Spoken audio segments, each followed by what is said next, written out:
You're listening to Head, a Star Wars podcast. Two fans, two generations, all things Star Wars begins now. All right. Well, hello, everybody. I'm Eric Vansel, And I'm Daryl Sanders.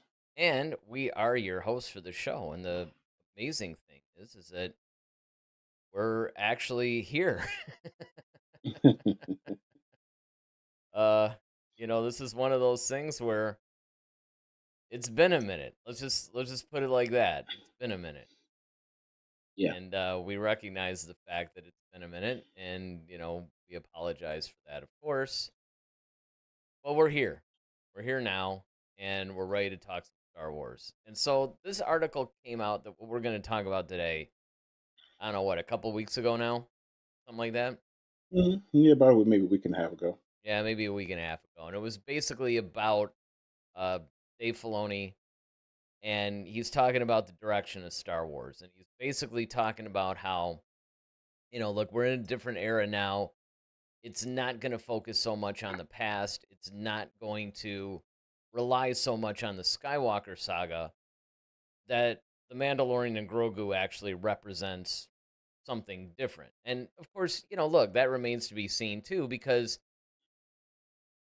I don't know, if you think about it, in some ways, not in all ways, but in some ways, the Mandalorian does actually rely on the Skywalker saga a little bit.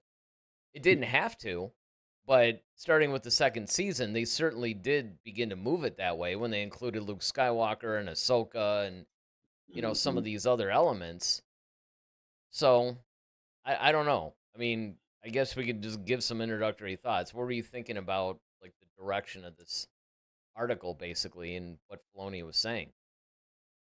Well, he basically was saying that there's not a whole lot of pressure for the Mandalorian and Grogu. Well, it doesn't have the same type of pressure. Let me rephrase that.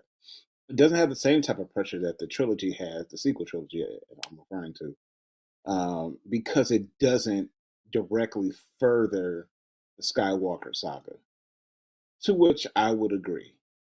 However, the part that I think that he isn't or isn't thinking of, or maybe not addressing, I won't say he's not thinking of it, but maybe he just didn't address it, is that it does have the same type of pressure in the sense of you are trying to continue this franchise in film form and it hasn't been successful. So now you do still have that burden. It's just a different type of burden because now, unlike the trilogy where, okay, sure, you don't have to use the same characters or tie in all these different people and, complete the story of the Skywalkers. But the problem you're going to run into with this is that this is the first film coming back from that atrocious sequel trilogy. Is it going to be good? And are you going to lose the fan base because the fan base is already hanging, by a string? And the question is, are you going to be able to start to pull that cord and pull people up, or are you going to continue to, let people fall off? And I think that's the pressure that he's definitely going to be facing, unlike the sequel trilogy. Yeah. Now, of course, Ted joins us and he's like, "Hey, all," and then of course Tom Hey, joins us and right away says, "Too many eras just ended." But I mean, going to that point, I agree. I mean, where he's talking about that there's no real pressure. I mean, I I understand what he's saying in concept, at least as far as that he doesn't have to be beholden to the Skywalker saga, and they can hmm actually move on with new characters. They can do some new things. They could stretch out, and they don't necessarily have to tell this really neat canonized storyline. I mean, obviously, whatever canon that it creates, it has to adhere to. But I mean, it doesn't have to.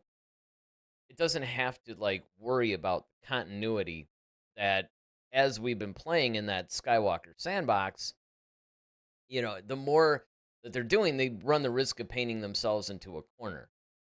In other words, you're telling all these stories, and now you gotta look at, and that's the problem. Actually, the expanded universe had is for a while, they had this wide open field that they could tell all these stories.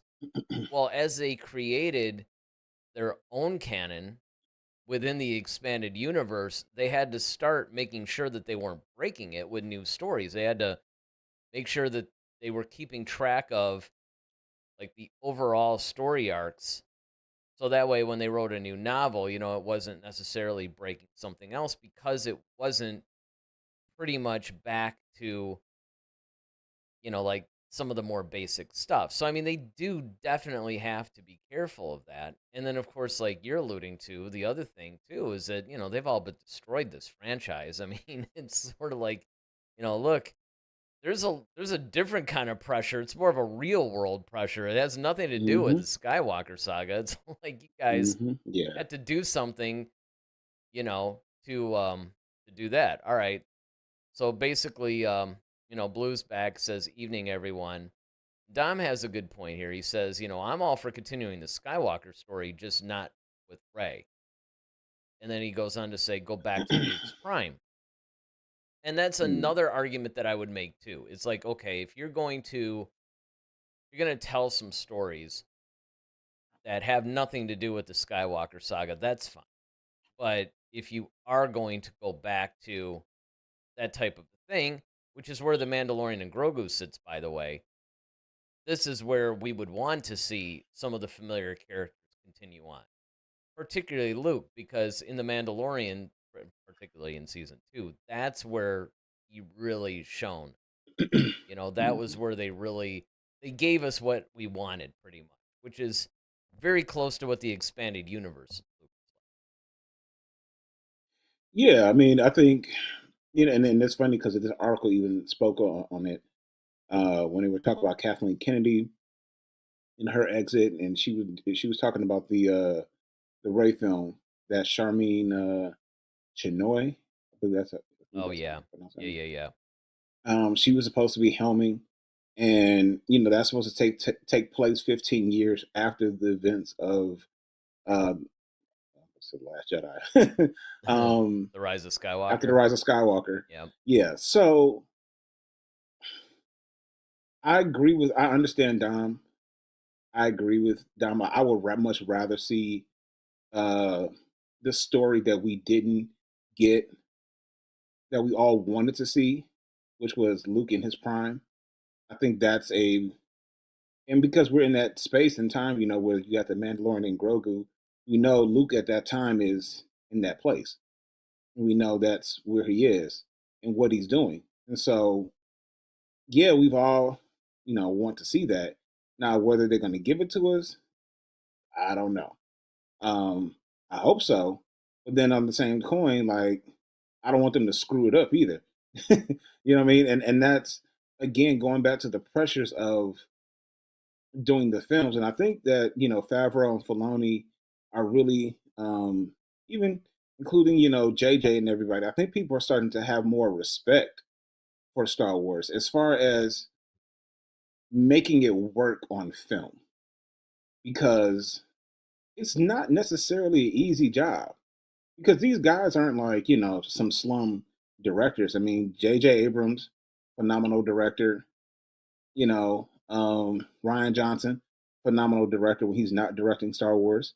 So Well, any of it's these not guys when they're like, not directing Star Wars. That's the thing. yeah, It's that's what yeah, like you and said, it's a and challenging thing. yeah, and trying to come up with things that maybe worked on paper, does it translate to the screen? And that's where Star Wars was born, was on the screen. But like we've often said, it came from the mind of one man, which was George Lucas. So because now you have other people who are trying to take his, you know, franchise and basically try to get in the head of what they would do if they were George and try to put something out there. I think people are starting to realize, directors are starting to realize, and writers are realizing that that's easier said than done. So this era that we're going in with Mandalorian and Grogu, yeah, I understand Filoni's whole point of like, yeah, because this is their thing that they created from scratch. This had nothing to do with George Lucas as far as story wise. So yeah, they're free to kind of do whatever they want. Even the upcoming film Starfighter, which comes out, was it 27? I think so. Or yeah, I yeah, don't know. 27. I mean, I when don't it think really Lucasfilm comes announced. out, we don't know. Right, I that's mean, what All right, exactly. But it's scheduled, I think, for 27. So again, I'm with Dom. I would love to see Luke in his prime. I think that's what all the fans really want to see. But it's got to be good because you can't mess him up. You can't do it. I mean, you just if you do that, you've obliterated the entire franchise. I think at that point, you might as well just point the Death Star at it and just hit the button and just watch it blow up like Alderaan. Because I don't think anyone's going to want to watch that anymore because you destroyed the hero. Yeah, and I mean, we are getting quite a few chats in here, so I want to get to those in a second. But just to piggyback off of your point for a second, I think the problem is that you're returning to films now. So now you have to do things pretty much straight and narrow correctly in order to bring this franchise back. Because the problem comes in where, as long as you're doing these Disney Plus shows, you can basically afford, I mean, you can and you it's really a mixed bag, but you can somewhat, I'll put it like that. You can somewhat afford to mess that up because it doesn't Hmm. have as wide of an audience. It's not as visible as a movie. Hmm. Sure. And even though these budgets are pretty much insane, I mean, they're approaching theatrical budgets for sure, Definitely. especially when you have Definitely. the series in totality. Hmm. I mean, you can mess it up and it won't affect things quite like the film. And now that they're returning to theatrical Star Wars, yes, they have to actually start to pay more attention to what they're doing and not mess it up. All right. So, Blue basically said, they definitely need a fresh start. I think they blew the momentum that they had with Mandalorian season 2. Absolutely. Long time ago, actually. In my opinion, they almost blew it with just Mandalorian season 3. It's um because everybody after that great finale of season 2 were all saying, "You know what? Star Wars is back. This is what we've been wanting." Hmm. And unfortunately the first misstep I think they made in my opinion was the fact that what they should have done was just made theatrical versions of the expanded universe books, starting with Timothy Zahn's 7, 8. I think if they had done that, that would have been a lot of goodwill because the hardcore fans who are very, and look, don't forget, sometimes you'll run into fans that'll marginalize that. Those books were all on the bestseller list, like the New York Times Hmm. bestseller list. It's not as if it's a small, little segmented cult following or something. I mean, those Yeah. books sold a lot. So much so that Lucas was actually freaking out because he didn't think they would be that successful. He thought it was going to be this little like fringe audience or something, and it would Hmm. basically be glorified fan fiction.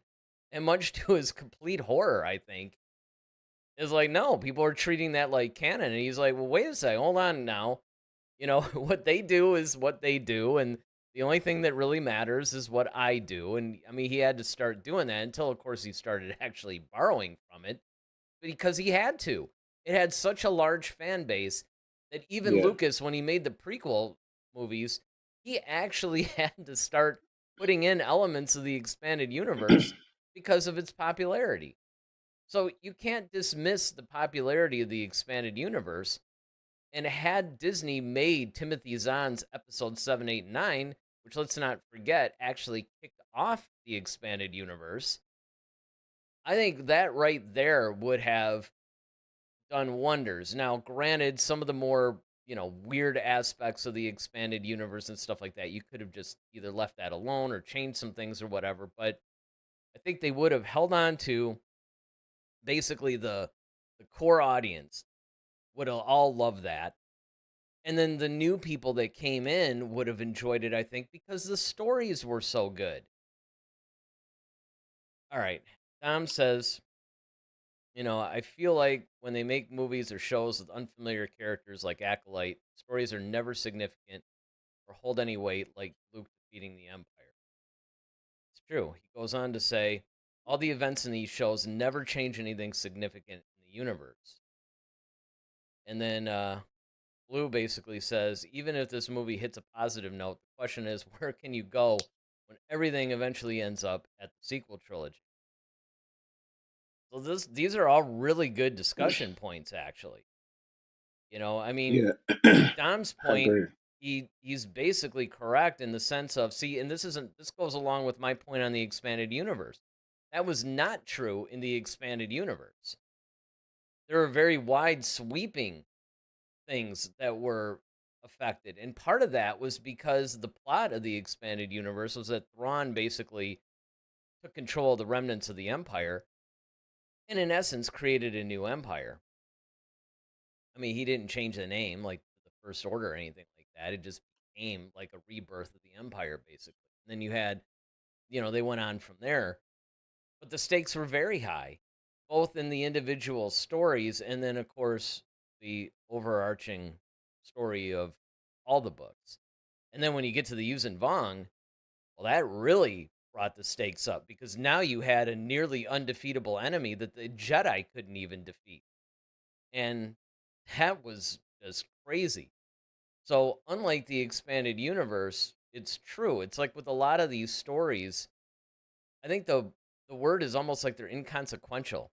They're almost building up to something. With the acolytes specifically, they were trying to maybe give you a little glimpse of the end of the High Republic and then show you some of the things that were going to lead into what would eventually be Phantom Menace, the Republic era, if you will. I forgot what they call it. They have a name for it. I'm sure Grandmaster will talk about it in the Discord. Well, yeah, I mean, I agree. And there there are so many missteps. When they decided. I mean, I was glad when they decided to continue Star Wars, sure, but I don't think they really did the due diligence that they should have in thinking about. And we've often talked about the planning, like they didn't plan, and it's obvious. And Hmm. this is the remnants of that because when you don't plan, it's like okay, you have to have like the end in mind and you have to know like okay where are we taking this and that was the cool thing about Marvel was that they knew like okay each individual movie, Iron Man 2, each character they had, the Hulk, Thor, all of them all played a role in coming up with the Avengers movie. Right. Then you had it, Yeah, it and culminated in that they would do like, whatever the phase was, and then it would culminate into this big, right, crazy film, and then the next phase would start. Right. right. Now, personally, if I were over at Lucasfilm, this is the gospel according to Daryl. That was Sunday, so I can say it. I would say that take the books that were already successful, like you said, and turn those into like that can really be your catalog in order to get Star Wars back until you can get your feet up under you, until you can start really getting some good original stories. Like those things can carry you. So for your Disney Plus stuff, yeah, do Bloodline, do Lords of the Sith, do all these different stories that people will love to see who probably never read the books anyway, but they have great stories and you could tell them in a Disney Plus series. And then there's other things where you can convert them into films, like, you know, uh, the Timothy Zahn series. You can make those your first films. Also, I think that, I really think that we should have started looking at going younger. Like we already had Alden Ehrenreich as Han. Billy Lord can be Leia, and Sebastian Stan. I mean, everybody, even Mark Hamill is like, yeah, he will be the guy who gets to be Luke. Or you could find someone who's somewhat comparable, and like let's start taking those stories. So now we're not so reliant. I mean, yeah, it's nice to see the old gang again, and sure, it brings that nostalgia back. But Well, I mean, at I this think they just point miss too, some big opportunities. look, and you and I have seen all these AI generated things on YouTube that are amazing and actually tell better stories, to be honest. They can wait Yeah. another couple of years until it goes even further. And I mean, you could kill two birds with one stone. You can have the original actors back because you could just have AI versions of them. Yeah. And then that would maintain the continuity. You wouldn't have to worry about recasting or, is this person, are they going to be accepted as a new, Leia or the new Luke Right. or whatever? Because quite frankly, look, this franchise is 50 years old pretty much. I mean, we have been living with this for we're like Hmm. a year away from the 50th anniversary of A New Hope. We had been Yeah. living with Mark Hamill, Harrison Ford, and Carrie Fisher for 50 years as these characters.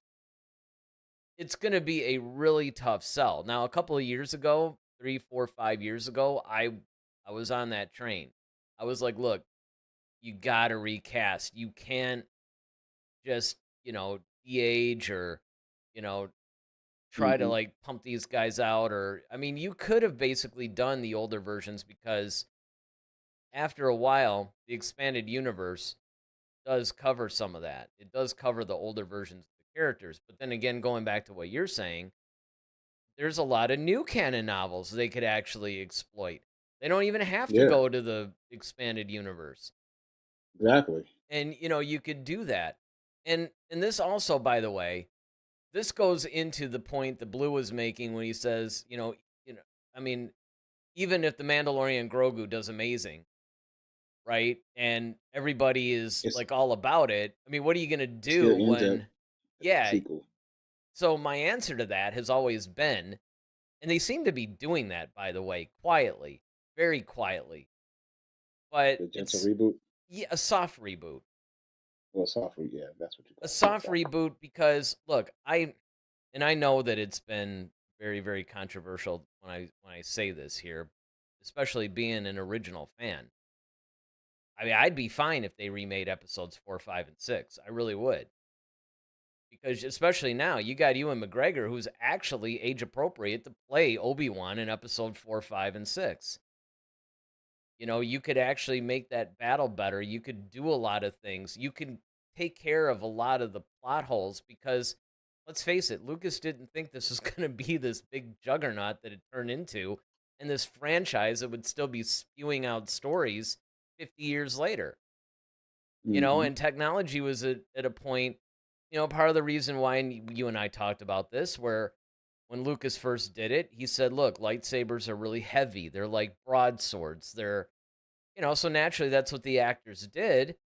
Well, in the meantime, he changed his mind. So by the time the prequel hits, these guys are like Yeah. spinning them around like batons. So it's, Yeah. I mean, Now they really like sabers and not yeah. And, you can't, broadswords. there's just a lot of problems that the technology at the time, the fact it was a new thing, they didn't have as much money. There's a lot of things that they could fix if they redid those movies. You keep the same story and all that. You just basically fix a Hmm. lot of the plot holes and modernize it a little bit and bring it up to what we're used to. I mean, even the Phantom Menace, right? I mean, the Phantom Menace is like almost 30 years old, Hmm. but yet it still somewhat holds up because a lot of the digital stuff that they were doing was mostly like environments and things like that. It's not stuff that would age, completely. Now, Dom's got a couple of good points here about Marvel because, we did bring up Marvel and what they did. Hmm. And he starts out by saying, then Marvel failed introducing the new Avengers, so they had to bring back the OGs for Doomsday. And then he says that he agrees with you. They recast for Batman and Superman every other film. Time for Star Wars to do the same or use AI if advanced enough, which, of course, I think Hmm. he put that in there either before or as I was talking about it because that really is the answer, in my opinion, is that they could. And look, if you wait a few years, even 3, 4, 5 years from now, AI is making leaps and bounds like no tomorrow. I mean, you Yeah. look at the stuff that's on YouTube now Hmm. versus even the stuff that the YouTube guys were creating like 2 years ago. It's like insanely advanced. So you basically wait 2, 3, 4 years. You can totally We'll see. you can remake episode 4, 5, and 6 with the original actors as AI. Just take care of the Well, issues. I even question. I mean, you might be able to do it sooner because you got to think about it. You talking about these guys are, YouTubers, and I'm not taking anything away from them, but it's like, all right, but then you got people who are in ILM. But this is like you're the driving force behind like all this technology, most of the time. So I'm just thinking like if YouTubers can come up with this stuff, surely ILM can actually, improve on it even better, faster. So Yeah. No, I mean, I no mean, maybe doubt. I they'll mean, even do it now. I look at music. I mean, there's this guy that's been making these AI albums. Like, what if this band from, like the 80s or whatever, what if they made an album that was like almost like what if they discovered an unreleased album? And it's frightening. I mean, the vocal, like if you just played this for me, I mean, other than the fact that there's still a little bit of blandness, maybe. I mean, the music's very good, but there's still a little bit of soullessness to it. It's more replicated than felt, I guess, would probably be the best way to put it. But the AI, and as far as visually goes, is just gone crazy. I mean, sure, you have like lip moving problems in some of these YouTube videos, but you make a really good point. I mean, that's some kid on YouTube, you know. Right, I mean, with a YouTube budget, probably just using, like one of the AI software that's available to us. I mean, when you're ILM, right, I'm exactly. That's what guessing you probably have uh a little more bit, sophisticated. yeah. All right, so Blue basically brings up a question. Says, "Do we believe Dave is brave enough to push for a soft reboot though? It might be too early to judge from this movie as it was already in production."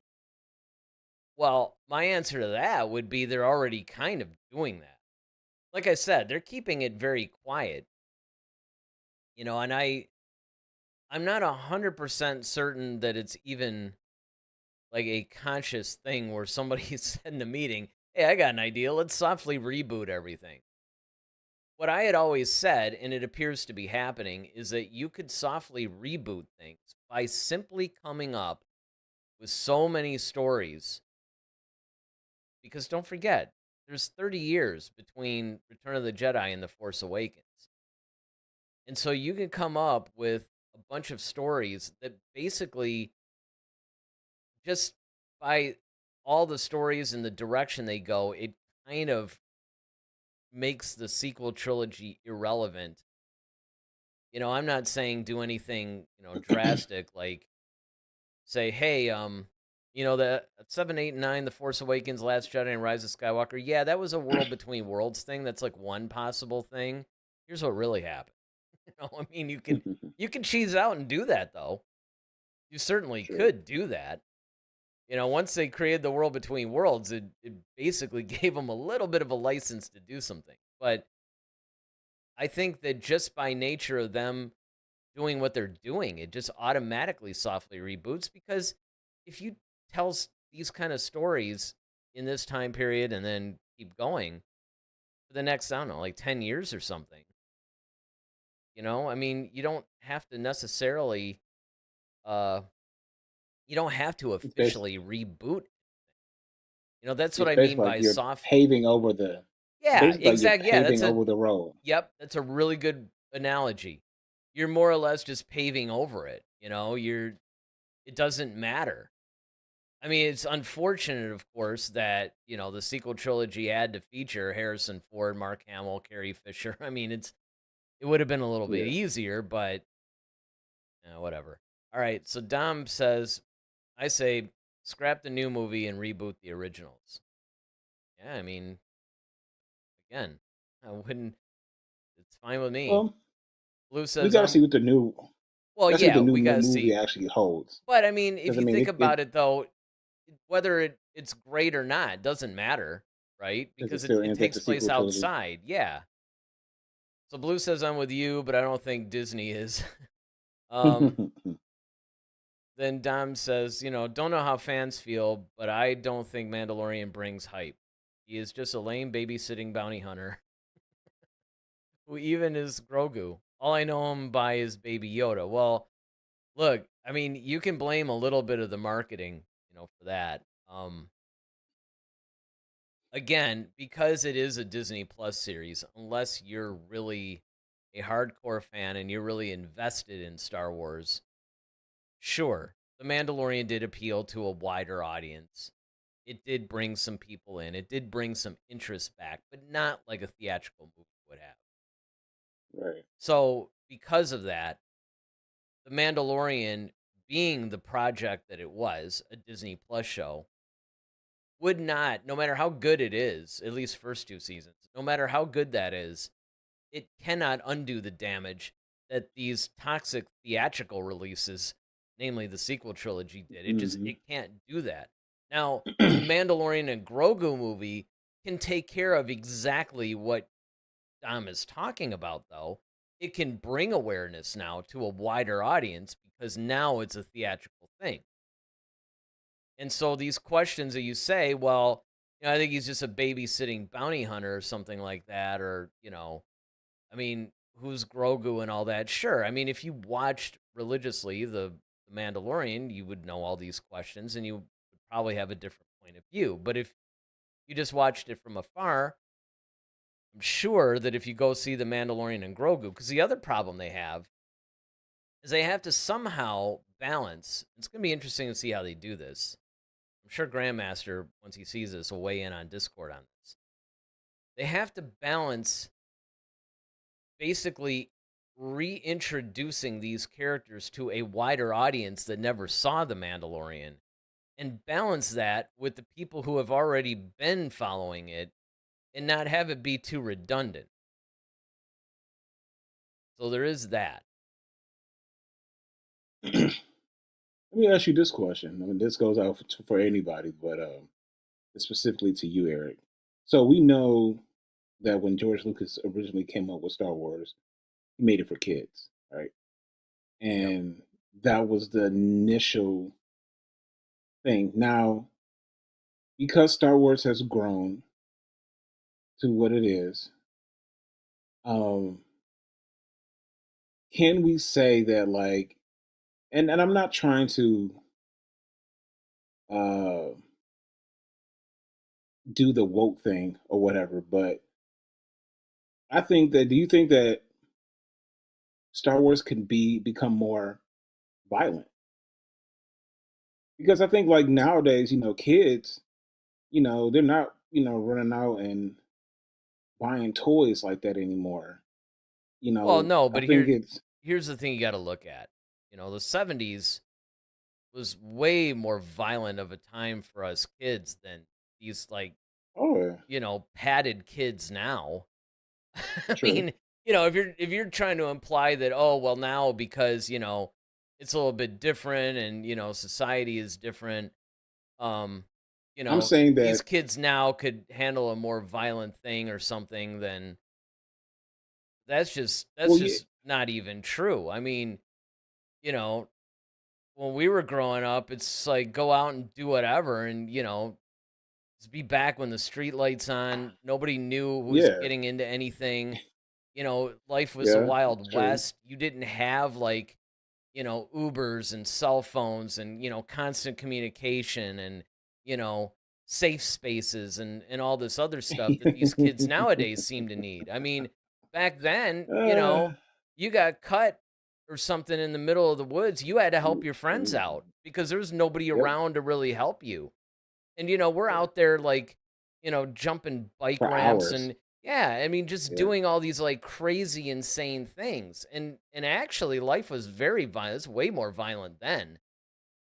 So I Well, mean, no, but what I'm saying is, and I get your point. I mean, you took me down memory lane with some of those, I know. but like, I had to like stop once upon a myself because I'm time, like, oh, this is kind of like fun reminiscing actually.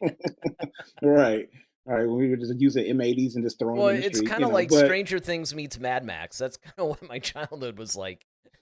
yeah, totally understand. But no, what I'm saying is though, like, there was like, okay, like I remember, because during that time period, parents were still parenting though. That's Like true. there were still things that like Yep. when you couldn't just go to like a parent had to go to see the movie before they would let you go see it, Yep. right? Like, so my thing is now you got kids in the third grade watching Game of Thrones. Yeah. So I So mean, and but on Game that of doesn't. Thrones, it's But like they're again, but I so mean, I would make the argument though that that doesn't mean you should expose kids to stuff just because they are. And it's like, hey, here's an idea. Let's feed them even more, stuff like that to mess them well, up I because that's what Lucas was trying to when he was making it for kids. He was basically keeping it because his whole thing, was really timelessness. It was yeah, stories that were timeless. And when he was talking about he made it for kids, he was really talking about it. It was a moral of a story kind of thing. Like who was it, Stan or Kyle on South Park that would be like, I learned something today. Stan. Yeah. Yeah, that's right. It was Stan.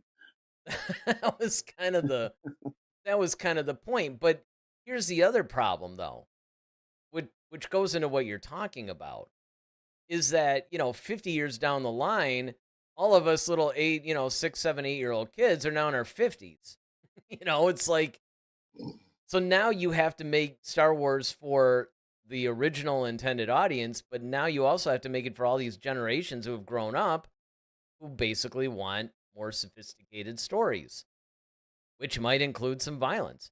And look, I mean, it's not like it's devoid of violence. I mean, you had Obi-Wan chopping off the arm of Walrus Man. You had basically when you look at Anakin and how he was burned and everything and screaming and everything in Revenge of the Mhm. Sith. I mean, you know, but I mean, like I had said, a Star Wars horror movie or, doing some or how they have like even the Mandalorian. I would argue the Mandalorian's not really for kids.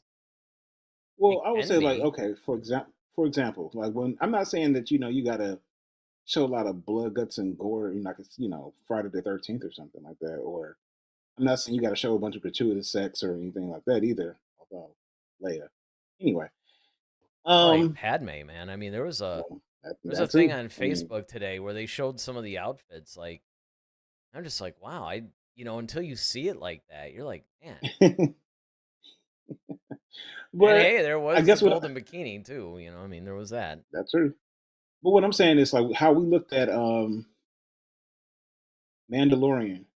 And when we saw Boba Fett, like the real Boba Fett, when he was actually like kicking the crap out of those guys, like that's what I mean. Like, and I think that's what people are looking for. Like, I think like Dom, I think that's why he doesn't respect the Mandalorian and Grogu as much. It's because you're not. He doesn't seem like a bounty hunter.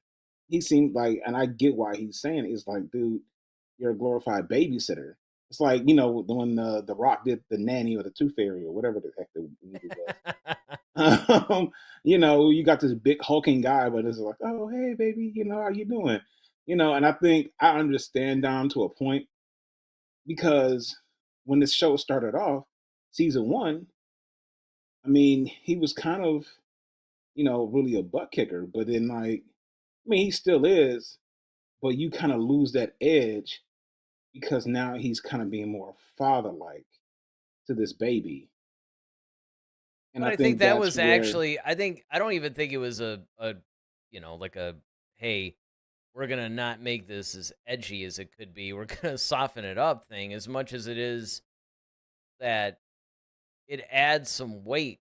This started out to be a job to him, and now he actually cares for this child. And it's like now he's going to protect it at all costs. And it was like a different spin on the typical bounty hunter story. I honestly think they were trying to avoid just remaking, the adventures of Boba Fett or something. Although I think we all would have been on board for that, though. So right? I mean, again, it's a storytelling thing. I don't necessarily think it's a question of, hey, do we make it more edgy? Do we make it less edgy? That kind of thing. I think it was just more that they were trying to do something different. And look, I mean, seasons 1 and 2 were fantastic. It really wasn't until season 3 that it fell off, and that fell off not because of any like the whole babysitting aspect of it. I mean, one of the, Mhm. especially in season 2, I believe it was, when the IG droid like sacrificed itself. by walking into the Yeah. lava and all that. I mean, that was just Yeah, like that that was was deep, man. That was like, and you felt that like there was a lot of raw emotion there, and just how actually I that thought turned, Din around because Din hated droids up until that point. yeah, or that whole moment, honestly, I think about uh when I forgot who Grogu was choking. But it wasn't Grief Karga, it was like some other person. And they were trying to get him to stop because like it was the wrong person that Oh he yeah, didn't need to, but it was yeah, just like yeah. they're like, whoa, and they're like, hey, no, no, no, no, stop, stop, and it's but it was just but you saw the look on Grogu's face, he was just like, all right, you screwing with the wrong It might one. have been Cara Dune. It might have been. I think it was her. It was her. Yeah, I, I thought it was a woman of some sort. So I'm like, I'm pretty sure it but was. Let me yeah, get let me get to some of these chads. There's like a gang of them. A okay. gang, like a lot. I mean, I'm sure we could probably Yeah. blow through a lot of them, but now that it increases the character count, people can write little novels now. Ted says there's a computer that could do it now for sure. He's talking about the whole AI thing. That's why Tyler Perry canceled his giant studio he was going to build. He saw a private preview of AI generation and said, "Nope, it's got us beat." And then he goes on Wow. to say, "Also, so glad you all are back tonight, guys. Hooded Darth Daryl looks ominous in a good way." Thank you. And of course, Blue is like Darth Daryl indeed. You're a hit. Your Hey man, yeah, your evil you know, Sithness is definitely popular. permeating. Yes, Yes. good. Blue also says I actually got into Star Wars through Mandalorian. That's interesting. Oh wow, I, okay. okay, that's actually a very That's actually interesting cool to thing. know. That Yeah, I was is. say that's really cool to know because like we all came in, you know, through Yes. different And channels. Like some of us, that is that's the reason of the really show. that's interesting because that's somebody coming through on a TV show instead of the usual, one of the trilogies Yeah, basically. So films. that's interesting. So he says I think many new fans came in. Had it been the start of the sequel era, I think it would have been huge. This movie is 10 years too late. Hmm. Hmm? What made you? I'm curious. What made you decide to check out Mandalorian? Like since you hadn't, I'm assuming that you hadn't had any other Star Wars experience. So what about seeing them maybe a trailer or something? What really kind of like made you Yeah, go that's a like, good point, right? Like what sparked, that that's a interest? good question. So hopefully Blue answers that one. Ted says the lack of Replaying the fully sequels. pre-planning the sequels out before they shot the first scene was inexcusable and disrespectful to fans. I agree, Yep. 100%. Dom's like kids that are watching John Wick these days. Star Wars should mature beyond PG-13, and I would agree. Project based, not just In totality. yeah, exactly. Ted says personally, even maybe especially at age 57, I find a huge appeal from an all ages adventure like Star Wars and the Princess Bride and such. And that's basically what it comes down to, right? I mean, it's like people, it's timeless and it's ageless. And Hmm. that's the reason why Star Wars, in spite of the fact that Disney is trying its best to kill it, that's why Star Wars appeals to so many people and why it's lasted so long. It's because of its timelessness. And all they have to do, and a lot of times people look at it and go, well, these new kids that are coming up aren't as into it. But I don't necessarily think it's any kind of like a storytelling style or anything like that because, you look at some of these other things that are similar and people are into that. I think it comes down to basically what Dom was saying, and that's stories just aren't there. The quality isn't there. I mean, when we were all growing up with Star Wars, the quality was there. When Blue says, "Oh yeah, I came in on the Mandalorians because the Mandalorian was a quality show, at least at first."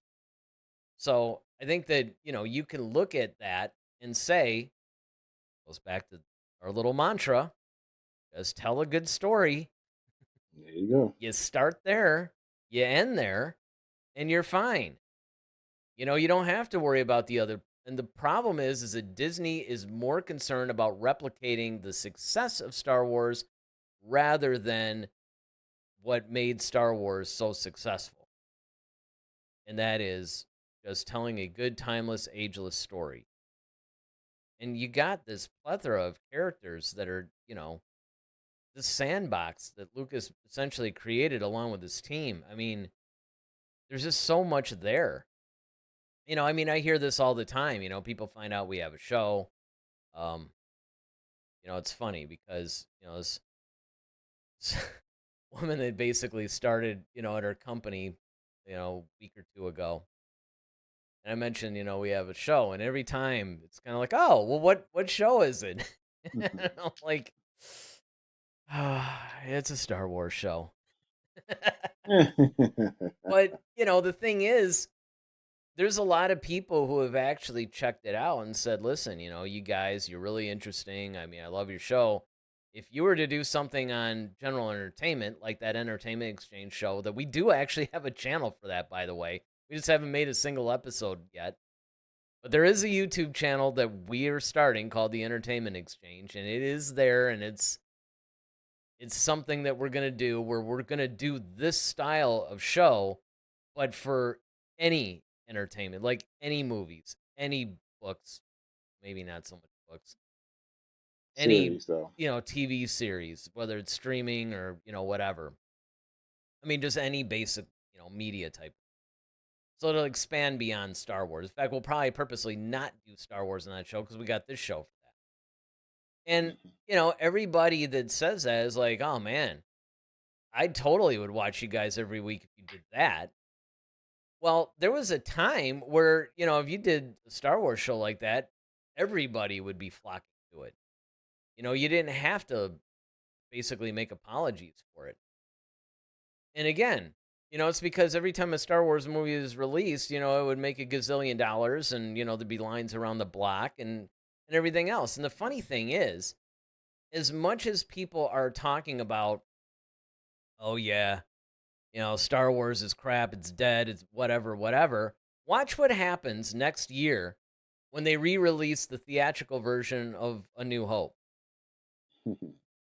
Watch how everybody will go Star Wars, just like they did in 1997.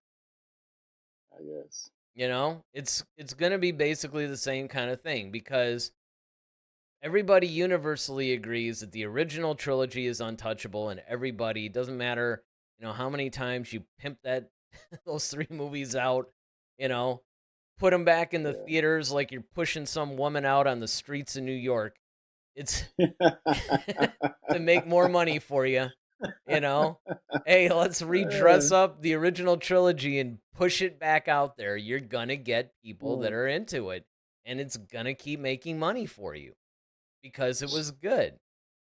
Oh, let me get this. Before you come, let me get this paragraph from Blue because I think he actually answered your question. Answered the question. Yeah.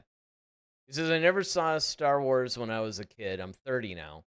Mandalorian came out with a lot of hype, and the trailers were cool. Went back to watch everything else because I wanted to know more about the world. Well, you're in the right place. 2 fans, 2 generations, all things Star Wars, right? Yep. Yeah.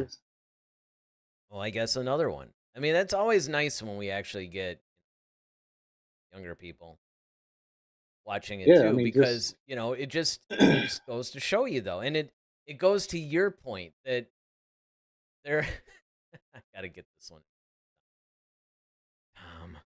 You're doing so well. He says, sorry that your first show was Mandalorian. Probably the worst show. Really? You think it's worse than The Acolyte, dude? Acolyte? Really? Yeah, I was going to say that. Yeah, knock it off. Again, you wanna bag on season 3, I'm all about it. But season 1 and especially season 2, I think are pretty good Star Wars storytelling. All right, more to say. Have you? Well, I was just saying, like with Eric, being like there at the forefront of it all, like when it was released, so it has a special nostalgia for him. But for me, I got into it in, I think it was the early 90s. Yeah, you said it was. It's a birthday gift from my uncle. Did you say it was like 91 or 92? Because yeah, it was like 90. I want to say maybe like 91. Yeah, like, let's see. Yeah, like 91. Because That makes Um, sense because I think when we first talked about it, like when we did our first show, it was audio only show. I think it's actually on this channel. I uploaded all the early audio only ones. mm, The first show was called A Long Time Ago. It was basically yeah, us introducing ourselves and how we got into Star Wars and why you should even pay attention to us. So it's an interesting show, and I remember that you said that I thought that you said it was 91 because I remember saying, "Oh, that's interesting because that's actually the birth of the expanded universe." But, universe. you know, but you were getting Yeah, into the original. the trilogy. And then of course Blue's answer to Dom is like, "Thanks for your concern, but that and Andor are my favorite shows." LOL. And I Uh, mean, honestly, that's it. You know, I think The Mandalorian and Andor probably represent the best of Star Wars television. But yes, so you were saying that you got into it, in the early yeah, 90s, which is an interesting yeah. time, So by the way, because that's when, the most of the hype had died down from the original trilogy being in theaters and released and all that. But it was still a number of years before we would get the prequels. yeah, well, it was very different for me because in '91 when I'm like I got the trilogy as a birthday gift and from That's my right. uncle, and I had no idea, like I had never heard of Star Wars, never knew what it was. Um and it took me a while to actually watch it. It's much like when you introduced me to 24. And Or Star Trek The Next Generation. well, at least I knew about that. I just didn't watch it.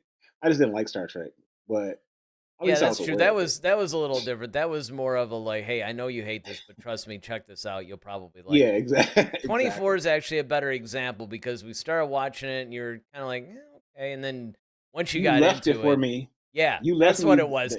at Yes. work, Yes. and you say, And "Watch me, please." And I was like, "Okay, yeah, I think I said, fine." I was just get bored past one like the day. first three or whatever. I was bored. I was extremely bored one day. I was like, "Fine, screw it. I'll just throw it on." And after that, I was just like, "Yeah, I hate you because now I'm addicted to the show." But with Star Wars, though, it was kind of like I had never seen anything like this before. And at that time, they weren't running them on cable like that. They were. It wasn't like a TNT thing like how you were doing back in the later Yeah. years, like the Yep. later part of the '90s, where it's on every other weekend or during the holidays. It's always Oh, geez. Now Star you Wars got now weekend, you got Disney Plus, right? So you could see it anytime you want. right? So and it was crazy because none of my friends had seen like none of us had heard of Star Wars. So it was just for me. I'm like, hey man, have y'all seen Star Wars? And I'm trying to play Star Wars with my friends, and they're like, "What the heck is Star Wars?" So I had to have them come over to my house and like watch the movies with me. Some of them got into it. Some was just like, this is stupid, And I get it, like it's science fiction or science fantasy wasn't for everybody, so it just didn't vibe with them. But then some of them really did enjoy it, and then some kind of like casually enjoyed it. Yeah. And so that's kind of how myself and some of my friends got into this thing. And then when I met you, like at this point, it was like 2000. And we start having a conversation one day about Star Wars, and we start having that whole long 3-hour conversation about it. And I'm just like, wow. Yeah, And they technically, started making, if that's when the anybody had prequels, recorded if anybody recorded it, it would have been our first show. right. So yeah, I mean, like just watching people how they come into Star Wars is always very interesting to me because for Eric, it was like this new phenomenon that everyone was talking about. And only a few short years later, Return of the Jedi came out when what 83. Hmm. So not long after I'm born, like it's kind of like disappeared from I don't want to say pop culture, but it kind of disappeared from the mainstream talk. It's not something that you see Yeah, all the I mean, it time. was the funny thing was there was still a ton of pop culture references. There was still a lot of stuff going Yeah, on, but it wasn't like like people in will the make references forefront. to it, Yeah, I mean, it was like it Luke, was I'm your kind of father, or I'm yes. like, okay, what the heck? I have no idea what that even means. And of You course, know, in the late like the mid 80s, like a couple of years, they tried with the whole Ewok Adventures thing. which was actually like the first live action television. Well, I mean, unless you count the holiday special, but I mean, there were attempts to bring it in, and I mean, it was kind of like it was in pop culture, but it was sort of like an undertone type of thing. You know, it Yeah, would, of course, definitely. with my age group, it was still very much a thing. With people Exactly. coming up, people had heard of it. Some people saw it and were into it, but it wasn't as widespread. Of course, the toys helped a little bit. Honestly, I think, and this is what a lot of people have basically said, is that the expanded universe really was the thing that reignited, because that's Hmm. why it took everybody by surprise, because everybody figured, Star Wars is just kind of, it's there, for anybody that wants to see it and experience it, but it wasn't like in the forefront of pop culture in everybody's minds. And then, much to everybody's surprise, including Lucasfilm and George Lucas himself, he starts licensing the expanded universe books, and now they're like in the top 10 in the bestseller list, and everybody's like, "Whoa, what's going on?" And with that reignited interest, that's what started them maybe marketing Star Wars a little bit more, doing more re-releases. And I think honestly, the thing that really brought it back was the 1997 re-releases. When they Yeah. put the original trilogy back in theaters, it was like now that next generation could experience what it was like. And I remember, because Yep. me I and a was lot of so my happy. friends, well, I'm sure, because now you could actually see it, in the theater. Little did you know that you would be watching a marathon later on, Yeah. or you would be seeing them all Right. at once. But yeah, I mean, it was a way for everybody to experience, and of course, we got to relive things a little bit. And much to my complete surprise, there's like lines around the theater, like you think it was the late Just a new '70s, early release. '80s again. Like, it's just like, really, do people know these movies are old? Um, Well, yeah, and I was one of the ones like at that time there was still I had the original re- releases of the film, so I had the you know the Nub Nub song. I had that reference, but like people who only got because after that they released the special editions and they didn't sell the original copies anymore. yeah, that's right. So that's the only version you had. So I was fortunate enough to know, like, oh, they took the song out, or when I could tell when they added the new shots in A New Hope with Yep. the attack on the Death Star and everything. I was just like, wow, this is amazing because I have the originals at home. So just being able to see it from that perspective, and then of course '99 happens and they make the announcement, oh, Star Wars is coming back literally to theaters with the Phantom Menace. It's a brand new story. And we're talking about the story of Darth Vader. I'm like, no way. So yeah, man, and just getting into all this at different spots, I could see how people, when you come into Star Wars and how you come into it, it does shape, your enjoyment of it. Absolutely. Yeah, absolutely. So Dom's got a bunch of comments, including one that's actually a really nice compliment to us. First, he says Andor wasn't much better, comparable to the Acolyte, and then Oh he my says, God. "I know, it's all right. We'll let it go." But he then says, low key, you guys should apply to be the directors. Look, Trust me. yeah, trust me, we've I we've wish. often thought, yeah, that we could. It's like, listen, we could probably do a better job with this at this than what has been done. So we don't actually disagree there. Um, but it is amazing how you get these guys who, with few exceptions, I would say Tony Gilroy is an exception, 'cause I thought Rogue One was really good. And look, I mean, Hmm. credit to Gareth Edwards too. He did do a lot of the movie as well. Um, and of course Ron Howard was Solo. I mean, when you consider the fact that he came in toward the end of the project when 80% of it was already done, he had to redo it and then make sense of it. Hmm. That could have been a very disjointed, crazy movie. I was really surprised when I saw it on, you would think it was just that way from the beginning. So, it's a look, Ron Howard's long considered one of the greatest directors of our time, and Sure. he proved it Definitely. on that project Definitely. big time. So, Put the team on his back. Yep. but again, it is funny though, because you brought this up earlier.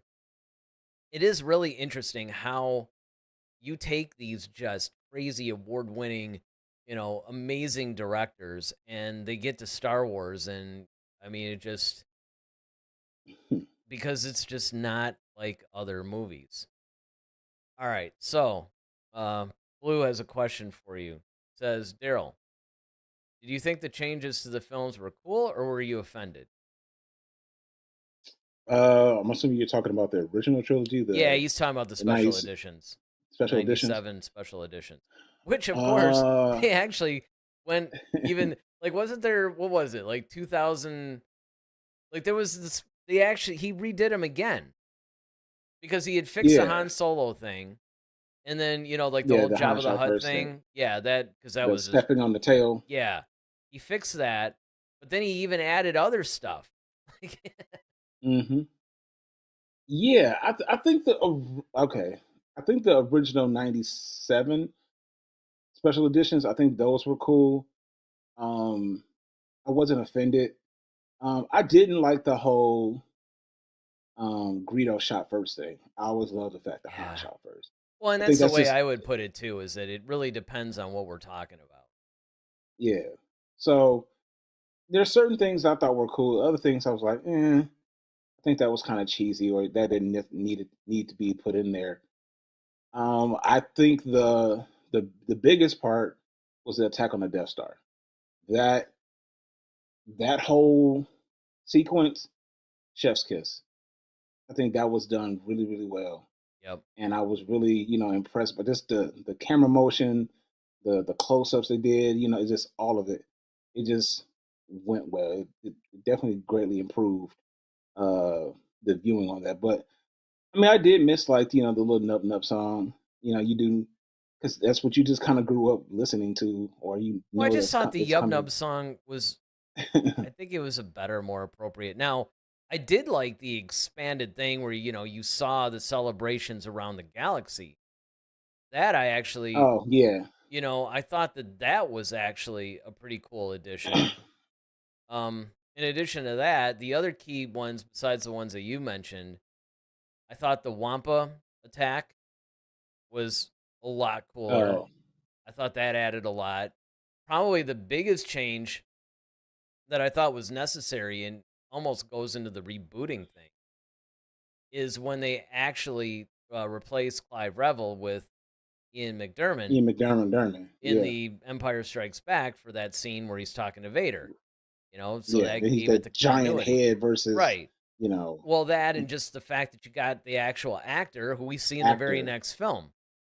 Hmm. Because it was the voice of Clive Revel, but it was actually I forgot what her name was. It was a woman, and they gave her those like really weird eyes, and it was Hmm. it just Yeah. it's a little jarring. It was is it because again, some of the stuff it's like okay, I get what you're trying to do. You're trying to widen the universe and add all this stuff. I did actually think that it was good that they put the Jabba Han Solo scene in A New Hope because it showed you why Jabba was after him. Because it showed you this relationship that they had and how Jabba felt betrayed by this guy that he basically took under his wing, almost like his son. And now he felt betrayed by him, and he was so angry that is basically like trying to kill him or at least get revenge on him, get his money. So I mean, I think it depends. I mean, I guess that whole I wasn't too fond of the changes they made with the whole Return of the Jedi band scene. I like the Yeah. fact that they made with the Wow. Like that yeah, little, yeah. yeah, I exactly. hate that part every time. Yeah, I mean, It's like that's that's so cheesy it's very cringeworthy, very much so. I and I think what they should have done was kept the original song, original performance, but just replace Cy Snoodles. Take Cy Snoodles and just make her CGI instead of the puppet. the puppet. I think if they had done that, that would have been enough. But see, the problem is that once you start doing one thing, you're kind of like, hey, wouldn't it be cool if we just look Hmm. at what I can You do get now? And that's the you get problem. greedy. Yeah. Lucas basically suffered quite a bit from look at what I can do now. Hmm. And again, I think that it did actually create some disjointed moments. But I do think, like you, that there was a lot of positive things that it actually fixed. Definitely. Dom chimes in here and says Solo wasn't cool enough. Han has far more aura than what was shown. And yes and no. I mean, you have to remember that that was kind of the point. I Alden Ehrenreich was definitely directed to play it that way because the idea was they were trying to make Han a little bit more naive and bumbling and everything, and they were trying to show you the events of what led him to become who we meet. Yeah. However, It's kind of like the Batman movie, like where you got yeah, Robert Pattinson, like he's that version of Han. but the He's not the problem Michael Keaton is seasoned version of it. right. But I mean, the only problem that I have is that Solo doesn't take place that much longer before A New Hope does. And the way that Han Solo was originally written, he still had his cool, his swagger, and a lot of what he had, even back when he was serving in the Imperial fleet and, you know, things like that. But I mean, as far as what Aaron Reich was directed to do, I mean, I thought he did a really good job and he captured some of the glimpses of what we would later see in Harrison Ford's performance while still playing it the way that he was told to play it. Yeah, I think also just the character, the fact that you see that Han suffered that heartbreak of losing Kira, like what that, because I think most guys, I don't say most guys, but some of us, when we have heartbreak, either it makes you, you know, like kind of more of a rogue in a way. Like, okay, you know what? Screw her. I don't need her. Like you kind of have that chip on your shoulder. Yep. And I think that's kind of where Han gets that from. But without that moment, like you don't get that. So that's why I think that's why by the time you get to A New Hope and he's talking to Leia like, no reward is worth this. Well, Like, but I think they she's could have done that. They could have kept Han relatively intact as a character in Solo, the way he was in New Hope, and still had that play out. They didn't have to quite do what they did. That's all I'm saying, especially when you didn't have, that's the kind of thing you do like when he's much younger, not what essentially becomes, 5 to 10 years before. But I mean, again, I didn't have a problem with it. And look, it did give us the Kira character too, which I mean that I think was the greatest thing that came out of that movie, and even Beckett to a certain degree too. But the nice thing is that Kira is far more interesting, and she's been carried on through a lot of the new canon comics, novels, a lot of the stuff. Probably may even appear in Maul Shadowlord, which, by the way, when it comes out, we will be reviewing. Okay, so we got a few more. First, we're joined. Travis is back with us. He says, "How's it going, gentlemen?" pretty well.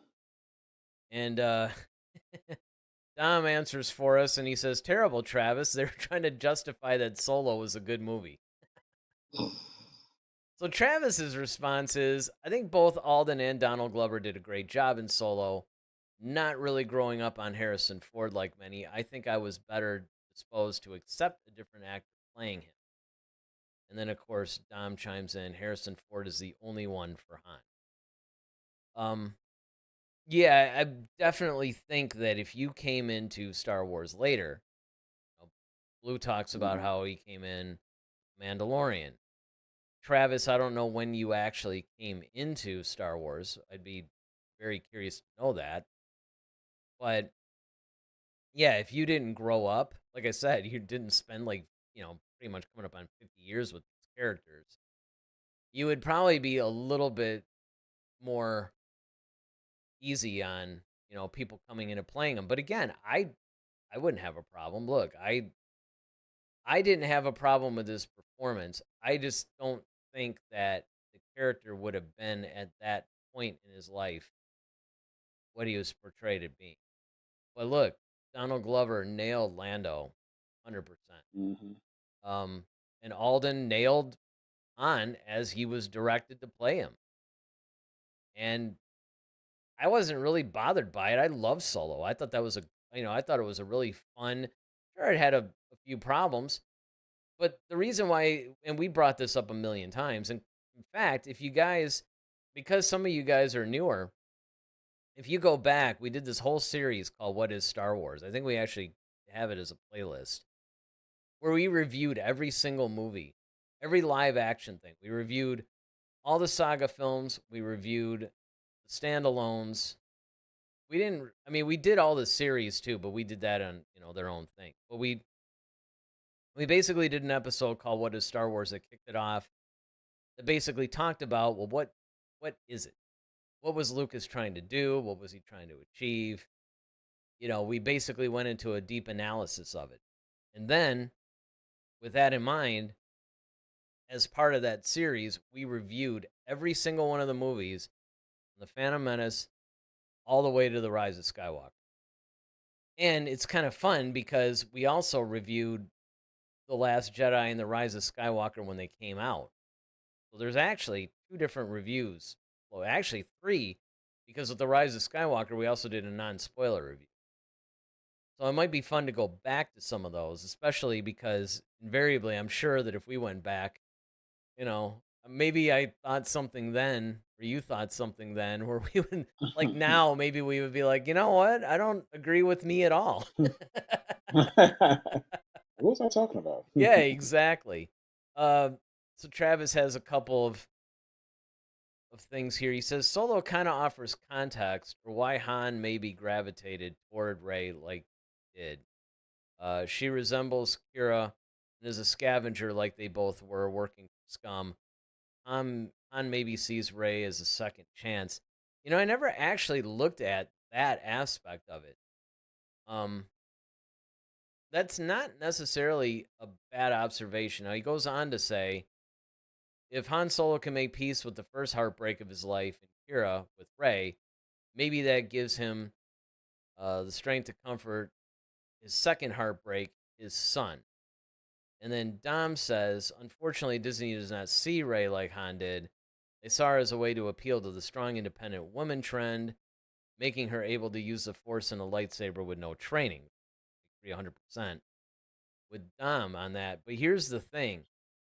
I think that Travis is on the right track, and I want to hear from you too, obviously.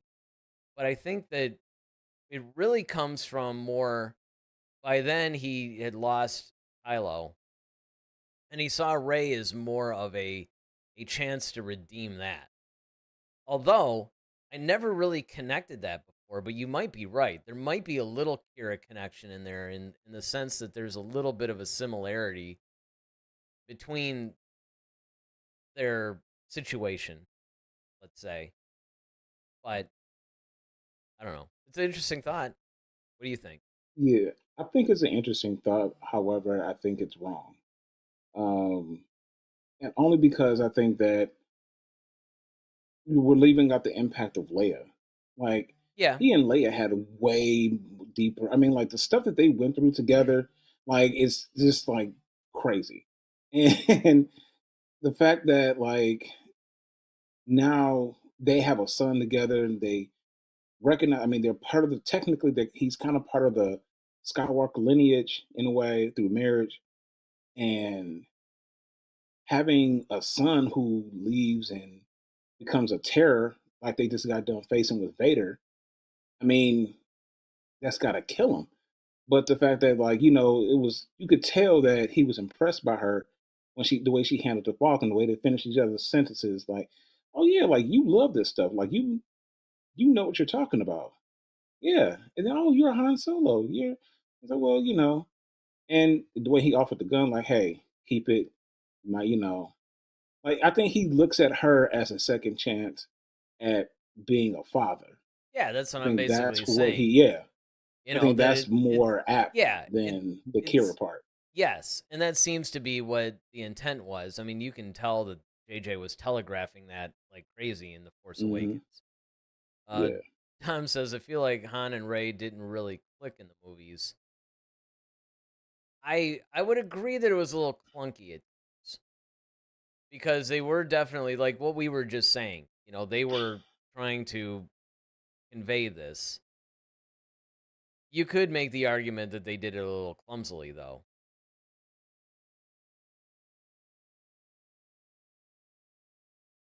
Yeah. All right, while you're thinking of that, Travis says he definitely has that connection with Leia, but he does kind of leave her behind, not even mentioning her until he sees her again. I think he's a bit disassociated from her once he reverts to a smuggler. Well, again, I can't recommend highly enough the book The Last Shot, which basically chronicles Han Solo. It pretty much flashes back to, I think it's a few years after Solo, the movie, and also after Return of the Jedi. And basically, Han dealing with him being a war hero now, being a higher up in the New Republic, and him and Lando's relationship both then and then flashing back to the way it was a couple years after Solo. It's a really good book and it deals with a lot of these themes that we're talking about. And if you haven't read it, definitely worth the read. And in fact, I've maintained this. The best Star Wars has always been the books. Always. I mean, sure, the original trilogy is untouchable, basically, but you go back to the EU. Yes, does the EU have a few books that are clunkers? Absolutely, but most of them are not. Most of them are very well written, and they weren't top 10 in the New York Times bestseller list for nothing. Nothing. And the new canon books, especially the ones written by Claudia Gray, even Timothy Zahn Hmm. came back. I mean, just it's fantastic stuff. Dom says, now that I think about it, I might not mind having Kylo survive and redeem himself, allowing him to take the Skywalker name, opposite of how Anakin's story went, and get rid of Rey and focus on Kylo. Well, that was actually, I think, what Adam Driver was trying to do too. When what was that he was trying to do? The something of Ben Solo. What was it called? The movie he Matt, was the trying. radar technician. Kind of. That would be fun. And I did play Matt the radar technician in Battlefront 2, by the way. He Right. was a character. And he's in a comic too. He's been canonized. Just That's as a hilarious. point of reference. So Matt the radar technician is actually a real Star Wars character. The Hunt for Ben Solo. I think that's what it was called. Adam Driver wanted to do that. And I agree. I mean, I thought that once he was redeemed as Ben Solo, he became even more interesting of a character to me than he was as Kylo. And I love the Kylo character. But yeah, I would have been all about that because some of my favorite parts of the sequel trilogy were anything Kylo or Ben Solo were doing. Travis basically says Last Shot is a lot of fun. You find out the Ewoks basically got jobs as either coffee farmers or receptionists. Yeah, which sounds kind of offensive actually now that I think about it. Hey, but it's not as bad as it was one of the Aftermath books. It might have been Life Debt. Um, Man, I can't remember which one it was, but we found out that Jar Jar was like a basically a clown entertaining people at parties, and I think he ended up dying or something. Yeah, they he that was a pretty grim ending for Jar Jar basically.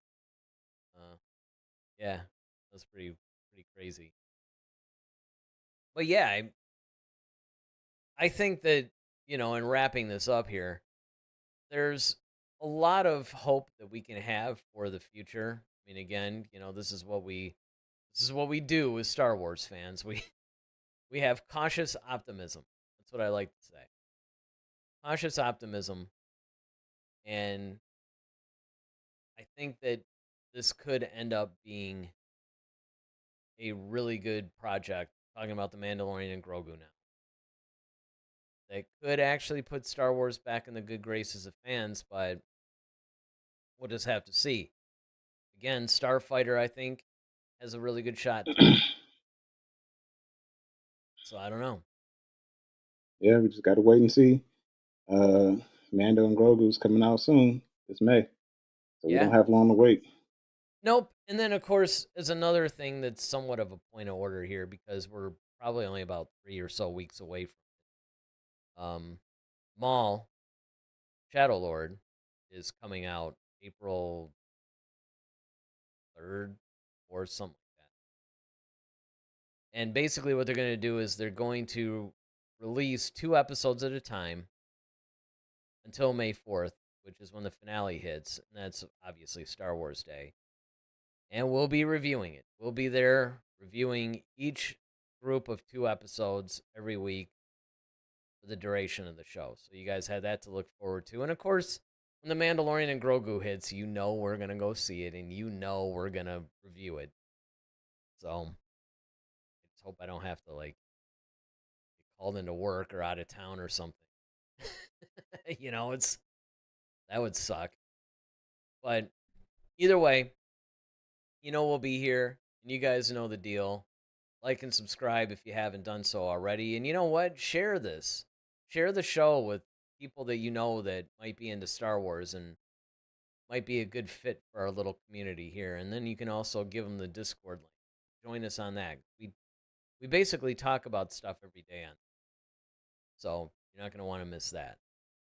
So you got anything else you want to say in wrapping anything up, or are you good? All good, sir. All right. Let's blow this thing and go home. Yeah, that's right. All right. Well, with that, I have to say my infamous phrase that I am Eric Bansell.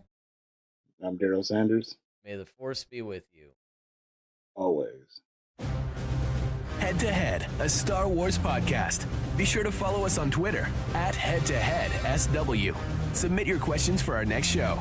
Visit our official website at headtoheadswpodcast.com. Until next time, may the Force be with you, always.